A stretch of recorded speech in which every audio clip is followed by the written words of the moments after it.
alaikum. It's really good to see you again. How are you, learners? I hope you are fine, hale and hearty.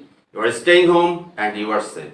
Learners, this is Muhammad Kamrul, Assistant Professor, Department of English, Milestone College, and I welcome you all to join our today's online class.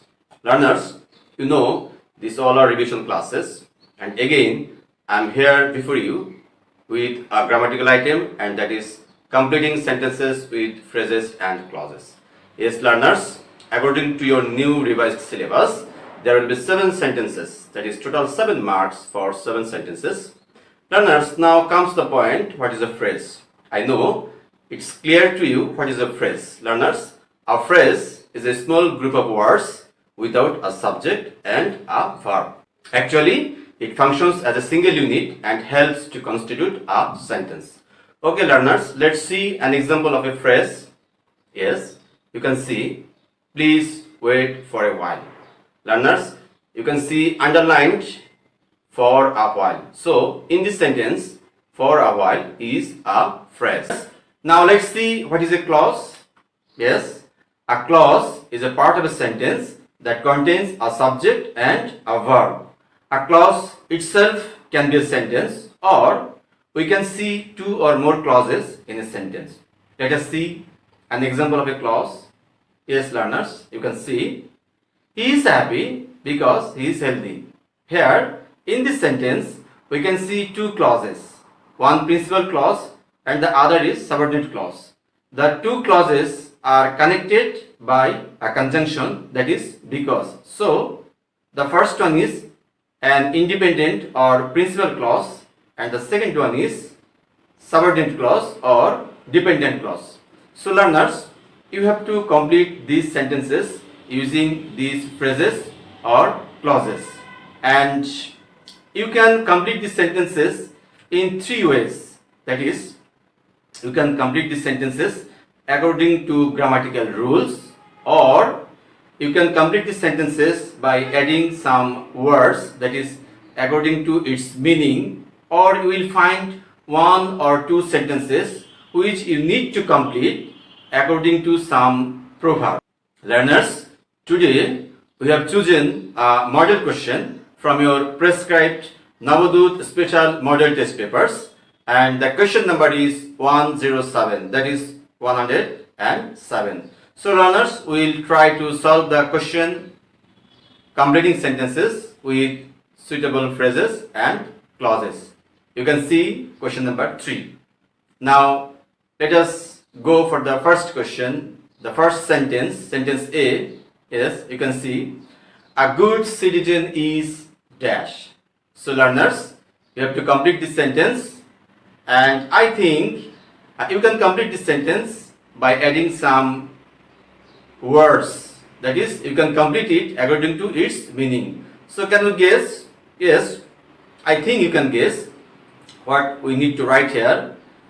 A good citizen is, okay, let us see the answer. Yes, you can see the answer. A good citizen is an asset of a country, or we can also say a good citizen is an asset to a nation. Okay, learners, I hope you can complete this sentence. Now, let's go for the next sentence. Yes, you can see sentence B. A good citizen means a person dash. That is, you have to complete this incomplete one. A good citizen means a person dash. Learners, can you guess how can we complete this sentence? Should we follow according to meaning, or should we follow some grammatical rules? I think, who is a good citizen? A good citizen means a person who is conscious of his duties and responsibilities. Yes, learners, you can see the answer. A good citizen means a person who is conscious of his duties and responsibilities. Okay, learners, let's go for the next sentence. You can see the next sentence, sentence C. If every citizen renders their duties and responsibilities properly, dash. Learners, I hope you could understand. That is, the first part of this sentence, the first clause, follows a grammatical rule, and that is if plus present tense. if every citizen renders. So the verb is in present tense. So if plus present tense, it is called first conditional. And if the first part is found in first conditional, then we should complete it following present tense or future tense. Okay, learners, let's see the answer. Yes, you can see the answer.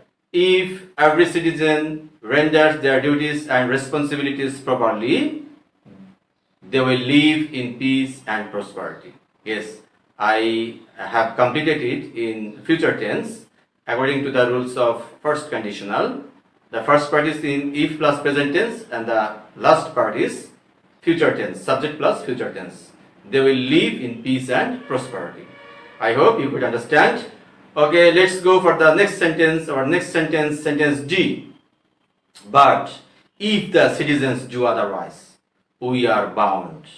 Again, yes, I hope that you could realize.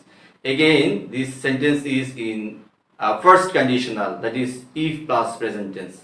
If the citizens do otherwise, we are bound. So according to the rule of first conditional, we can complete it either in present tense or in future tense. Okay, let's see the answer.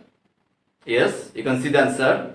The answer is, but if the citizens do otherwise, we are bound to face chaos and confusion. Learners, let us go for the next sentence. Yes, you can see the sentence. Sentence E. At the same time, the citizens must be conscious and active enough dash. The citizens must be conscious and active enough. Learners, can you guess how can we complete this one? Yes, I think you can understand. We need to use the rule of so that here. At the same time, the citizens must be conscious and active enough. Let us see the answer. So that they can enjoy their rights. That is, who are good citizens, who are performing their duties and responsibilities properly, they must have enjoyed some rights as a citizen of a nation. So learners, our answer is so that they can enjoy their rights. Okay, let's go for the next sentence. Our next sentence, sentence F, dash. You can see dash or gap at the very beginning of this sentence. Dash, making good citizens, we must educate our children. That is, the meaning of this sentence is, as I have understood, for making good citizens, we must educate our children. But dear learners, you know, we have to complete these sentences by using suitable phrases or clauses. So if I use here for, only a word for making good citizens, you won't get marks because for is not a phrase nor a clause. We must use more than one word. So if you think about a grammatical rule, that is with a view to, you know, with a view to means for, that is for an intention, and after with a view to we usually use verb plus ing, that is present form of verb plus ing. So if we use this rule here, if we apply this rule here, I think we can complete this sentence very easily and meaningfully. Let us see the answer. Yes, you can see, with a view to making good citizens, we must educate our children. I hope you have easily understood. Okay learners, let's go for the last sentence, and we have already reached to the last sentence. Our last sentence G, you can see, educated people dash can realize what is good. Learners, educated people dash. We have to complete this sentence using, I think, using some words.